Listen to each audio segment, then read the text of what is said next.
Tudo bem, Luiz? Como vai, Mauro? Tudo bem? Tudo bem, né? Eu tenho a minha rinite básica, matinal.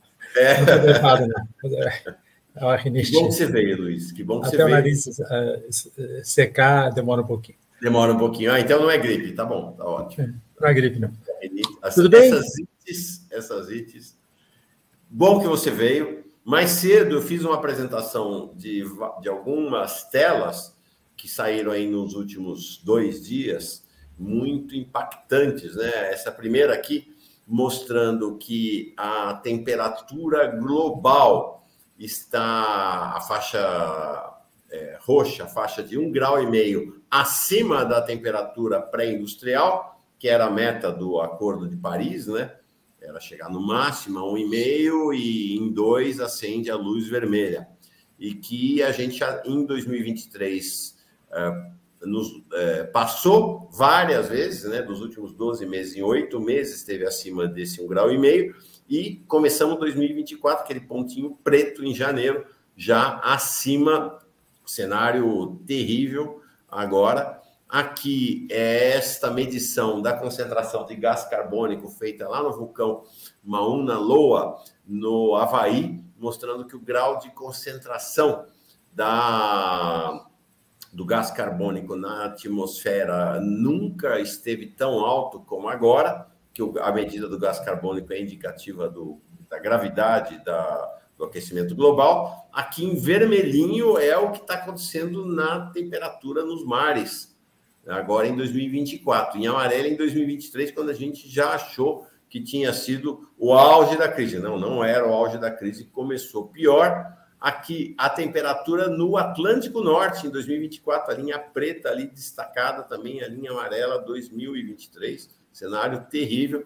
E aí essa notícia de que a cidade do México em alguns meses pode ficar ou vai ficar totalmente sem água. Então queria um pouco esse cenário da catástrofe ambiental nesse início de 2024 e o que temos pela frente, Luiz, por favor. Então, se você pegar os dados agora do CEMADEM, não sei se você viu, foi publicado hoje tem um site muito bom, um newsletter, isso é muito bom, que chama-se Clima Info. Tá.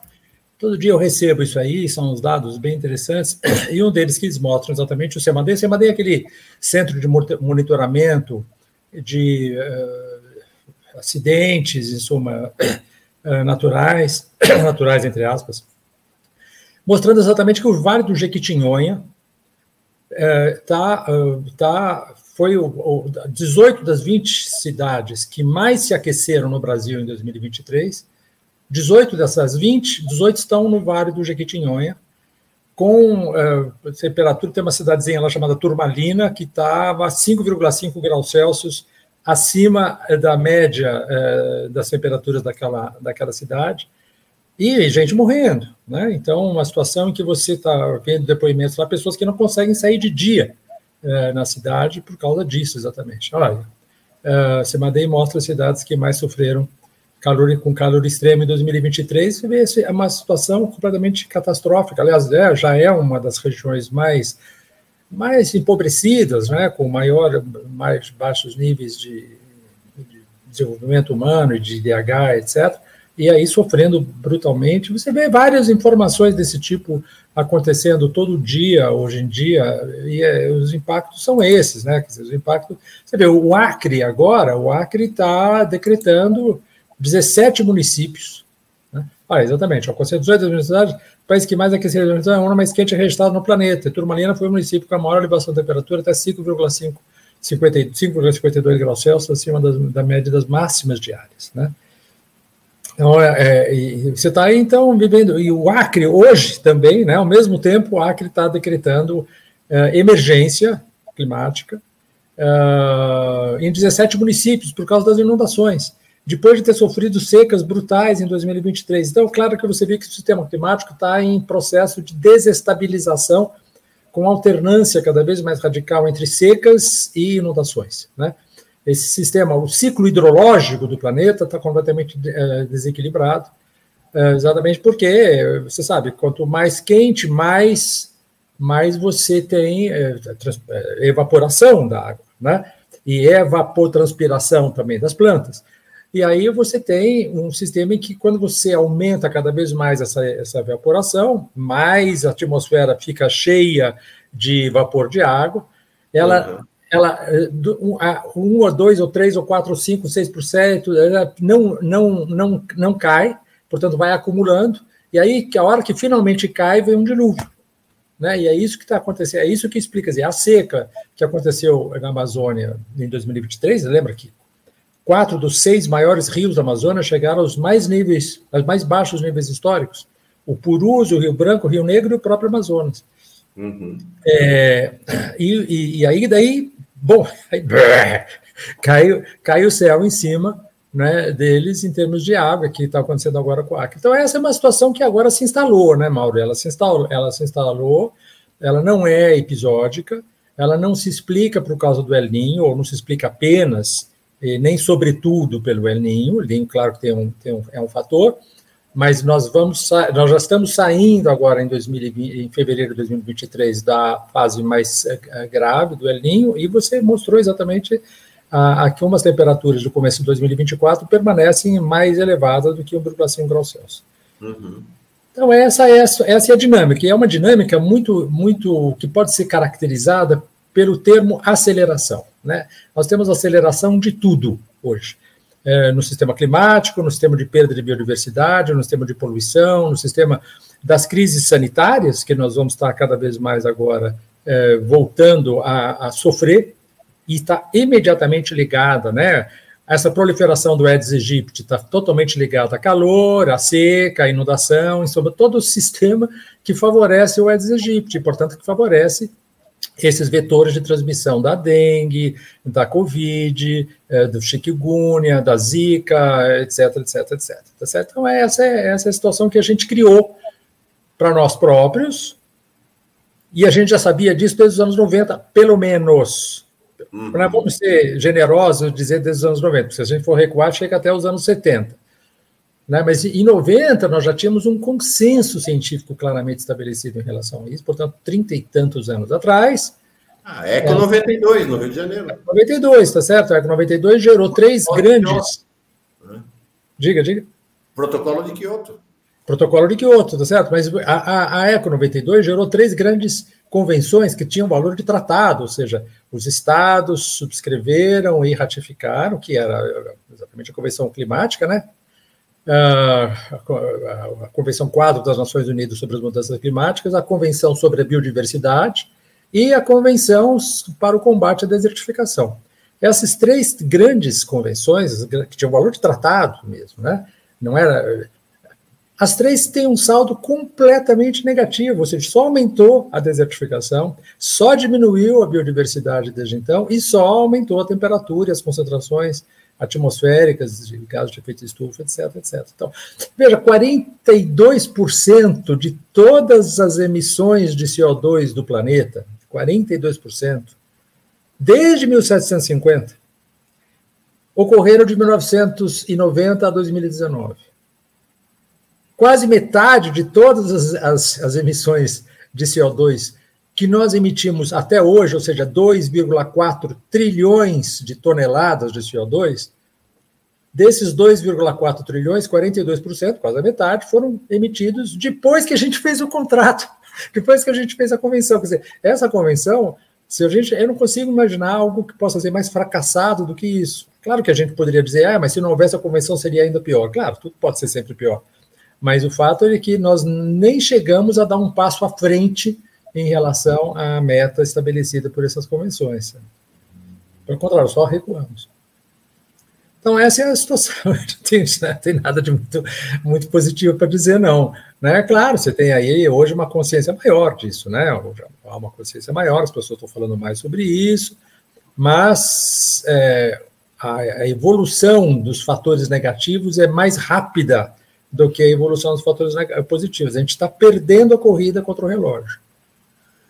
A gente já perdeu a corrida para 1,5 graus acima da temperatura base da era pré-industrial, que era uma das metas, era tentar segurar. Nós vamos conseguir segurar para impedir que isso chegue aos 2 graus? Não, 2 graus já era.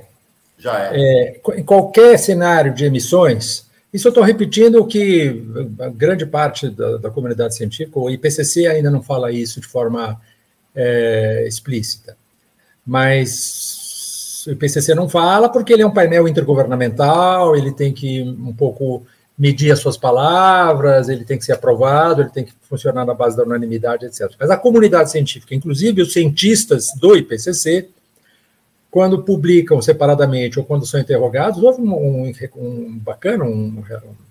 um questionário que foi submetido a eles individualmente em 2021. O que se sabe, né? O que se sabe é que, de qualquer maneira, dada a inércia do sistema climático, dado aquilo que, né, o James Hansen chama global warming in the pipeline, né? Ou seja, o aquecimento global que já está chegando pelo cano, né? Que já está contratado, que já é inevitável, 2 a 2,4 graus Celsius até 2050, né? Temperatura média global, né? Aquecimento médio global em relação ao período pré-industrial, combinando o aquecimento terrestre e o marítimo, porque se nós pegarmos o terrestre, já está acima disso, né? Que o marítimo vai mais lentamente.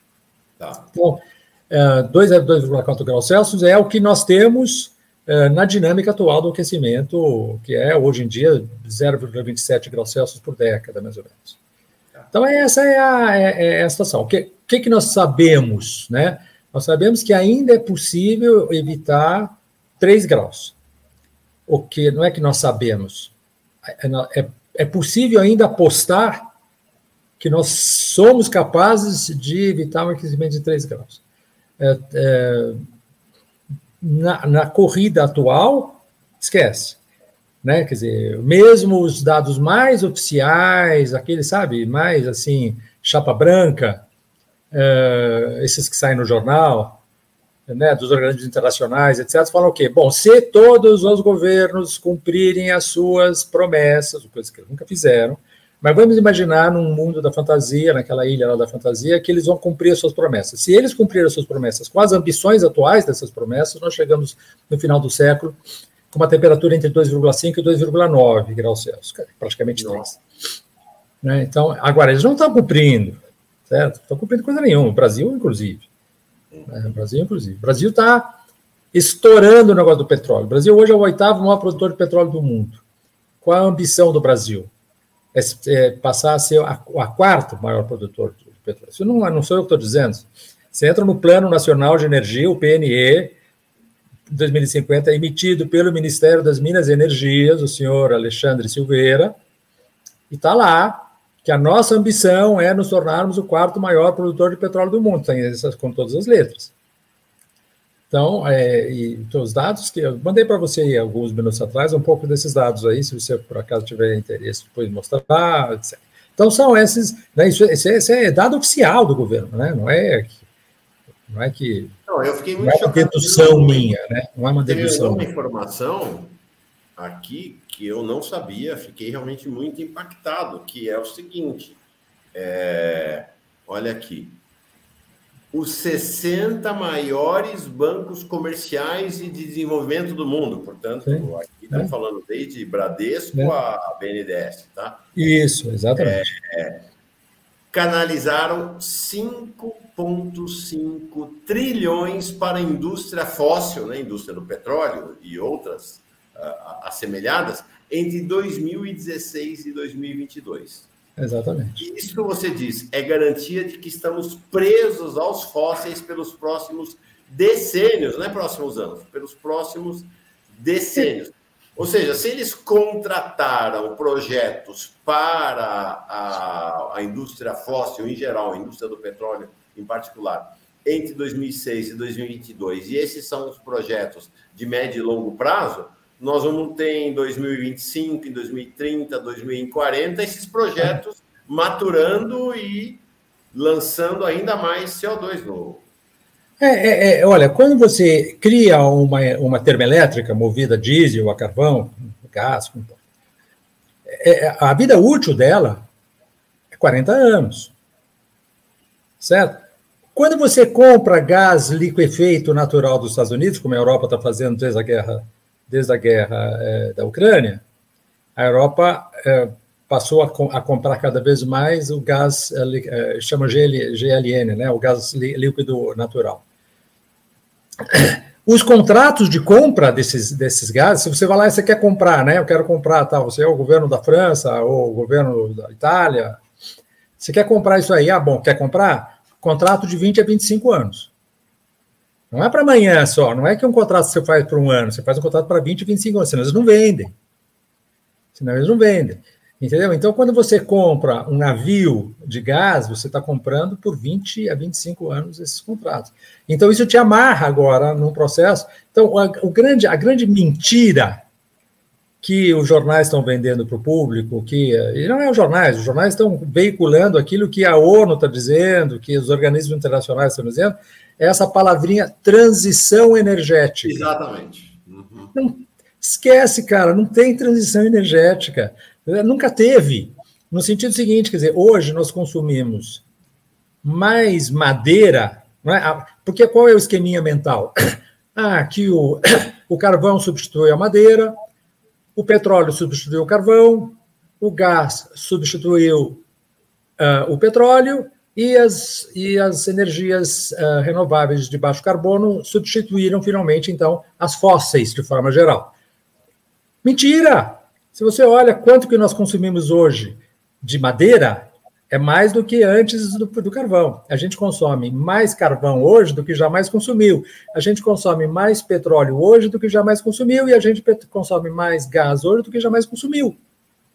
E a gente consome mais renováveis de baixo carbono do que jamais consumiu. Então, vai empilhando, não vai substituindo. Você vai empilhando essas matrizes, né? E aí o pessoal fica falando, não, porque a tecnologia vai nos levar a um mundo limpo, energético limpo, etc, etc.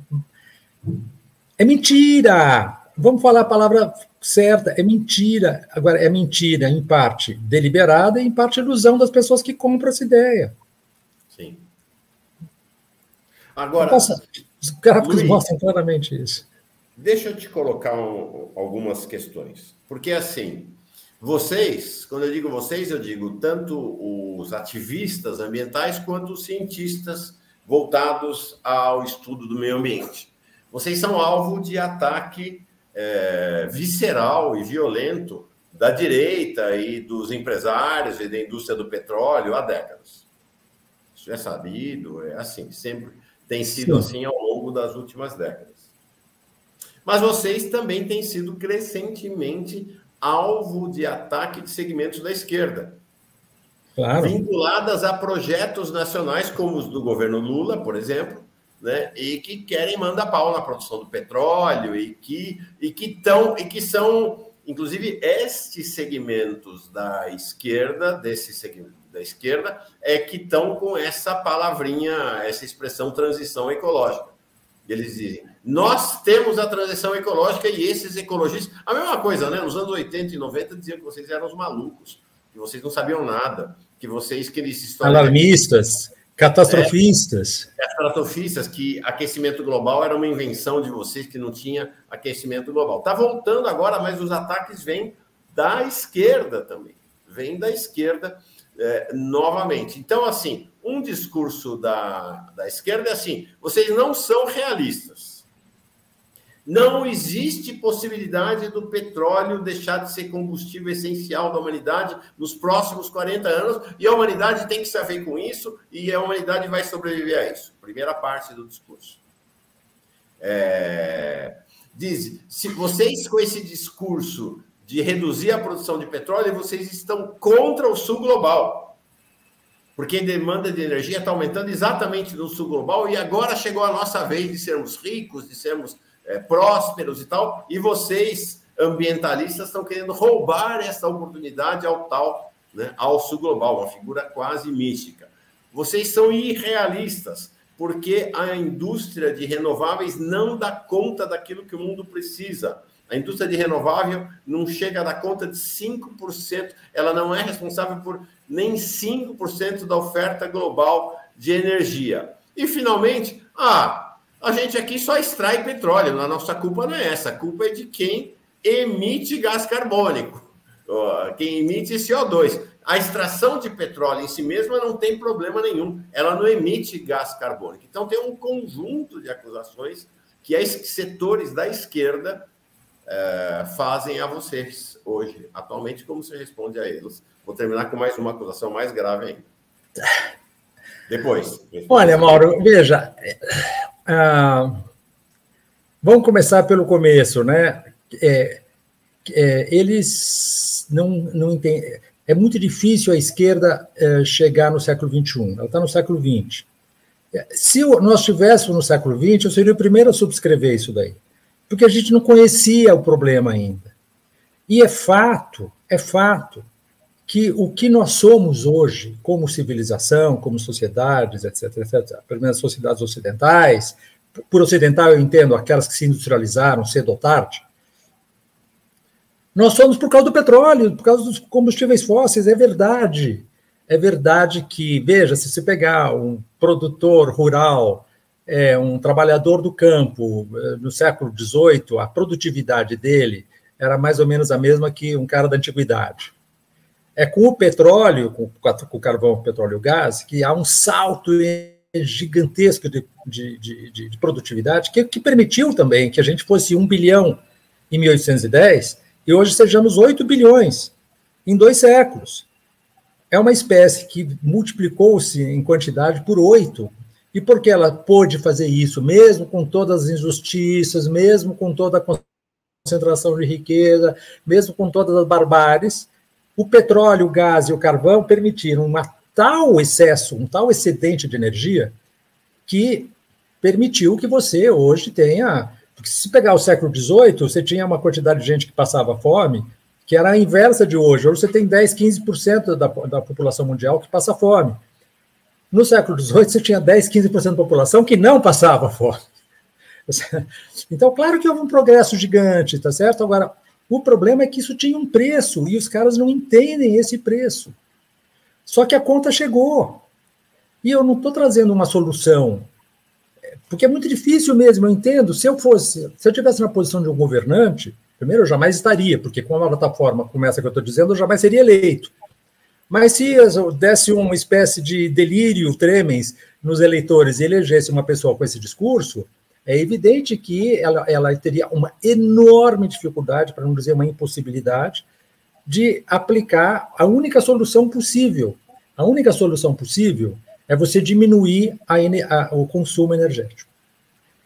Diminuir radicalmente o consumo energético. Agora, para que você diminua o consumo energético, você tem que democratizar a sociedade num nível extremamente radical. Por quê? Porque se você pegar os 50% da população brasileira, posso falar isso Brasil, posso falar mundial, mas vamos pegar o Brasil, 50% da população brasileira, adulta, ganha até um salário mínimo. Até um salário mínimo. Não é que ganha um salário mínimo. Uhum. Esses caras, essas 50% da população do Brasil, eles podem aumentar claramente o seu consumo. Eles têm que aumentar o seu consumo, porque eles estão num nível de consumo tão deprimido, que se eles duplicarem esse consumo, o impacto deles é ridículo. Uhum. Agora, você pega os 10% da população do Brasil, esses caras têm que diminuir radicalmente o consumo deles. Mauro, eu quero eleger você presidente da República. Te juro mesmo. O que você vai fazer para fazer com que os 10% da população do Brasil diminua radicalmente o seu consumo? Você tem que fazer um nível de intervenção política no país extremamente vigoroso. Revolução, certo? Que é uma palavrinha lá do século XIX, certo? Que a gente não vê acontecer desde 1959 em Cuba. Então, o que a gente tem pela frente? A gente tem, de um lado, uma agenda, que é uma agenda da justiça social, na qual a esquerda está completamente certa. E mais certa do que nunca. Uhum. Né? E eu sou de esquerda nesse sentido. Uhum. Certo? O problema é o capital, o problema é exatamente a questão das relações sociais de produção. Ortodoxia de esquerda, sem nenhuma dificuldade. Agora, tem um outro dossiê que a esquerda não incorporou e que é muito mais difícil, que é a relação homem-sistema-terra, homem-natureza, porque até então nós tínhamos uma relação social, o vínculo social era do problema. Agora, ele não é que ele deixou de ser o problema, ele permanece sendo o problema, mas você tem um outro problema, que é a relação homem-natureza. Como é que nós estamos interferindo no funcionamento do sistema Terra? E isso não era um problema no século XX. Quer dizer, era um problema, mas a escala era pequena. Uhum. Agora a escala é tão grande e é tão rápido que você tem agora você tem uma resposta do sistema Terra que claramente começa a comprometer completamente as nossas possibilidades de qualquer agenda política, seja da direita, seja da esquerda. E aí, o que nós temos que fazer? Nós temos que diminuir o nosso impacto como sociedade. E como que a gente diminui isso? Tem que atacar os ricos. Porque os pobres, entendeu? O que o pobre faz, cara, ele deixa de fazer, entendeu? Ele pega avião? Não, ele não pega avião. Ele sabe qual é o nível de consumo deles? É 2 toneladas de CO2 por ano. O consumo, as emissões per capita dos Estados Unidos são 11 vezes maior do que a emissão per capita do africano. 11 vezes maior. Então, é o africano, que é a maioria da população, que é o problema, ou é o americano? Agora, se você pegar o 1% mais rico, inclusive o africano, tá certo? Porque tem milionário lá na África também. Tem milionário aqui no Brasil, embora seja um país paupérrimo. Mas está cheio de milionário aqui. Se você pegar esse 1%, agora nem me lembro mais, mas é centenas de vezes maior do que os 50% mais pobre. Agora, a solução, evidentemente, não vai ser, infelizmente, a solução não vai ser pegar esses 99%, que é esse setor da esquerda ainda acha, ilude-se achando que é isso, e elevar o nível de consumo dos 99% ao nível do 1%. O planeta acaba em 3 meses. A vida na Terra se extingue em 3 meses.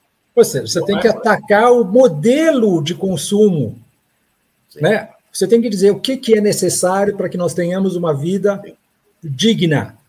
Nós temos que ter uma alimentação, temos que ter segurança alimentar, nós temos que ter segurança educacional, segurança sanitária, papapá. E é isso.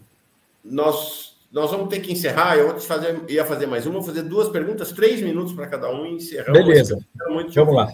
A primeira é: este mesmo setores da esquerda que atacam vocês, cientistas e ativistas do meio ambiente, dizem assim: vocês estão completamente equivocados. O problema não é a produção. O problema é o consumo. Quem é o culpado do que está acontecendo no mundo hoje é o consumidor. Esquece, não precisa falar de indústria de petróleo, não precisa falar nada disso. Tem que atacar o consumidor. Comece a responder a isso. E a segunda questão é: essa acusação realmente bastante forte, está crescendo isso em diversos segmentos da esquerda. Vocês são acusados de serem colapsistas, ou seja, de que vocês estão vendendo para o planeta um colapso que não existirá. E que esse colapsismo, que seria um terrorismo ideológico que vocês, ambientalistas e cientistas ambientais, fazem, ele, na verdade, impede a transição energética. São as duas questões: consumo e colapsismo. Então, quer dizer, é claro que agora é como você dizer o seguinte, que como se a produção não tivesse nada a ver com o consumo. Uhum. Certo? Como se o consumo é um produto que está lá, que é inocente, e você tá consumindo demais ele. Certo? Não, toda a estrutura industrial, agrícola, inclusive, porque o agronegócio está baseado no petróleo, em todos os sentidos, inclusive os fertilizantes industriais são baseados no petróleo. Então, nós temos uma cultura, uma civilização, uma sociedade, uma economia, um sistema econômico globalizado baseado no petróleo. Nós temos que desmontar isso. O consumo é só uma consequência de uma estrutura que te oferece, que te obriga a consumir dessa maneira. Tá certo? Então, esse argumento aí é infantil, certo? Quer dizer, pelo amor de Deus. A esquerda é melhor que isso, Mauro. Sim. Mas tá difícil. E essa questão do colapsismo? A questão do colapso, veja, o problema do colapso é que os caras acham que existe uma parede ou um abismo que você vai lá e vai bater nele. Entendeu? Então ele fala: cadê a parede? Cadê o abismo? Mas não é, o colapso não é isso, o colapso é um processo. O colapso está acontecendo todos os dias. Todas as vezes que nós estamos reproduzindo esse sistema, nós estamos estreitando as nossas possibilidades de sair dele. De tal maneira que, se nós começássemos a sair do petróleo 10, 20, 30 anos atrás, nós teríamos uma transição que era razoavelmente suave. Agora, nós estamos numa tal situação, ou seja, nós estamos consumindo 100 milhões de barris de petróleo por dia. 100 milhões, hoje nós estamos consumindo 100 milhões de barris de petróleo, amanhã também, depois da manhã também, assim por diante. Para você sair disso aqui, você só pode sair através de o quê? De um trauma. De um trauma. Então, nós vamos colapsar, seja por abundância de petróleo, seja por escassez de petróleo. Entendeu? Agora, é muito difícil você viver com isso, Mauro, eu concluo com isso. É muito difícil, então é mais fácil você se abrigar dentro de ideias de que nada disso vai acontecer. Eu que estou com a realidade, eles estão com a fantasia. Seja feliz, entendeu? Se você quiser continuar achando isso. Mas, infelizmente, não é, sabe, não é o fato. A ciência está mostrando isso. Entende? E os jornais estão mostrando isso. Mas a gente acabou de ver agora o Acre, o Jequitinhonha, assim por diante. Mauro, falei demais já, talvez. Falou pouco. Quero te ouvir mais. Você, Luciana Gatti, que está aqui, dizendo, põe difícil nisso. O que aconteceu na Amazônia ano passado é uma amostra do colapso. Salve, Luciana. É isso aí. Beijão para a Luciana, beijão para você. Obrigado, até a próxima conversa. Obrigado, Mauro. Um grande abraço, meu cara. Muito esclarecedora. Tchau.